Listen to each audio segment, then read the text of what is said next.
ಪ್ರಿಯರೇ, ದೇವರು ಒಳ್ಳೆಯವರು, ಒಳ್ಳೆಯದನ್ನೇ ಮಾಡುವವರಾಗಿದ್ದಾರೆ. ರೋಮಾಪುರದ ಪತ್ರಿಕೆ 8ನೇ ಅಧ್ಯಾಯ 2ರಲ್ಲಿ ನಾವು ನೋಡುವ ಹಾಗೆ ಪವಿತ್ರಾತ್ಮನ ಆ ದಶ ಆಜ್ಞೆಗಳ ಕುರಿತು ಇಲ್ಲಿ ಆ ಜೀವ ಅನ್ನುವಂಥದ್ದು ಹೇಗೆ ನಡೆಸ್ತದೆ.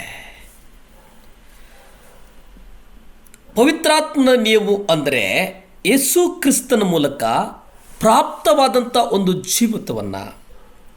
ಜೀವನವನ್ನು ಪದೇ ಪದೇ ಕೋಪ, ಆಸೆ ಇನ್ನು ಮುಂತಾದ ಪಾಪಗಳಲ್ಲಿ ಬೀಳುವಂತೆ ಮಾಡುತ್ತಿದ್ದ ಪಾಪದ ನಿಯಮದಿಂದ ಒಂದು ಬಿಡುಗಡೆಯನ್ನು ಪಡೆಯುವಂಥದ್ದು. ಆ ಬಿಡುಗಡೆಯನ್ನು ಹೇಗೆ ಪಡಿತೀರಿ? ಆ ಬಿಡುಗಡೆಯನ್ನು ಪಡೆಯುವುದಕ್ಕೆ ಯಾರು ನಿಮಗೆ ಸಹಾಯ ಮಾಡ್ತಾರೆ? ಹೀಗೆ ರೋಮಾಪುರದ ಪತ್ರಿಕೆಯಲ್ಲಿ ಮುಂದುವರಿಸ್ತಾ ನೋಡೋದಾದರೆ, ಧರ್ಮಶಾಸ್ತ್ರದ ನಿಯಮಕ್ಕೆ ಅನುಸಾರವಾದ ನೀತಿಯು ನೀವು ದುರಾಸೆ ಪಡಬೇಡಿರಿ, ದುರಾಸೆಯನ್ನು ನೀವು ಪಡುವುದು ಬೇಡ ಎಂಬುದಾಗಿ ನಾವು ಅಲ್ಲಿ ನೋಡ್ತೇವೆ. ಆದರೆ ಇಲ್ಲಿ ವಿಶೇಷವಾಗಿ ಗಮನಿಸುವುದೇನೆಂದರೆ, ಶರೀರ ಭಾವಕ್ಕೆ, ನಮ್ಮ ಶರೀರ ಉಂಟಲ್ಲ, ಆ ನಮ್ಮ ಶರೀರ ಭಾವಕ್ಕೆ ಸಂಬಂಧಿಸಿದಂತೆ ನಾವು ಮುಖ್ಯವಾಗಿ ಇಲ್ಲಿ ಆ ಶರೀರ ಭಾವವನ್ನು ಒಂದು ಹತೋಟಿಯಲ್ಲಿಟ್ಟುಕೊಂಡು ಕರ್ತನ ಆಜ್ಞೆಗಳನ್ನು ಅನುಸಾರವಾಗಿ ನಡೆಯುವಂಥದ್ದು, ಅದು ಬಹಳ ಕಟ್ಟುನಿಟ್ಟಾದಂಥ ಒಂದು ಕ್ರಮ. ಆ ಕ್ರಮ ನಾವು ನಡೆಸುವುದು ಬಹಳ ಮುಖ್ಯ. ಮತ್ತಾಯನ ಪತ್ರಿಕೆ 5ನೇ ಅಧ್ಯಾಯದಲ್ಲಿ ನಾವು ನೋಡ್ತೇವೆ, ಯೇಸು ಇವೆಲ್ಲ ಪಾಪಗಳನ್ನು ಜಯಿಸುವುದರ ಬಗ್ಗೆ ಅಲ್ಲಿ ನಾವು ನೋಡ್ತೇವೆ.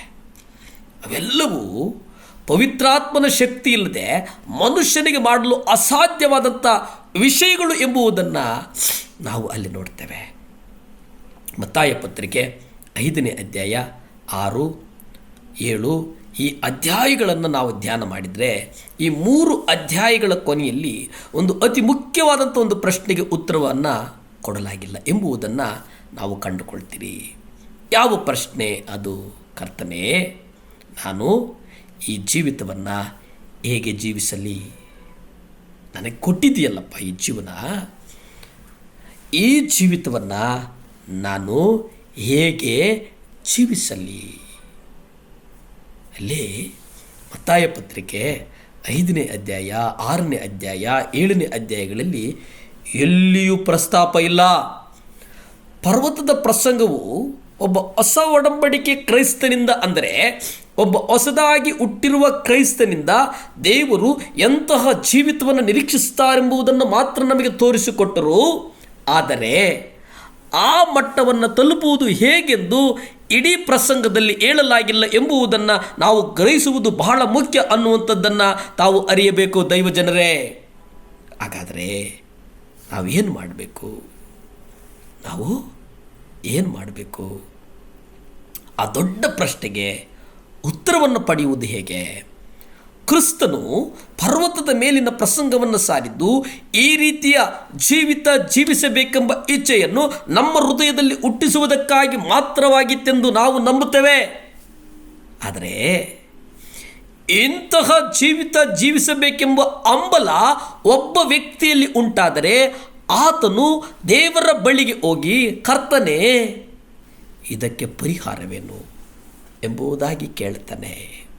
ಆಗ ಕರ್ತನು ಹೀಗೆ ಹೇಳ್ತಾನೆ, ನೀನು ಪವಿತ್ರಾತ್ಮನಿಂದ ತುಂಬಲ್ಪಡಬೇಕು ಮತ್ತು ನಿನ್ನ ಅಂತರ್ಯದ ಮನುಷ್ಯನು ಬಲಗೊಳ್ಳಬೇಕು.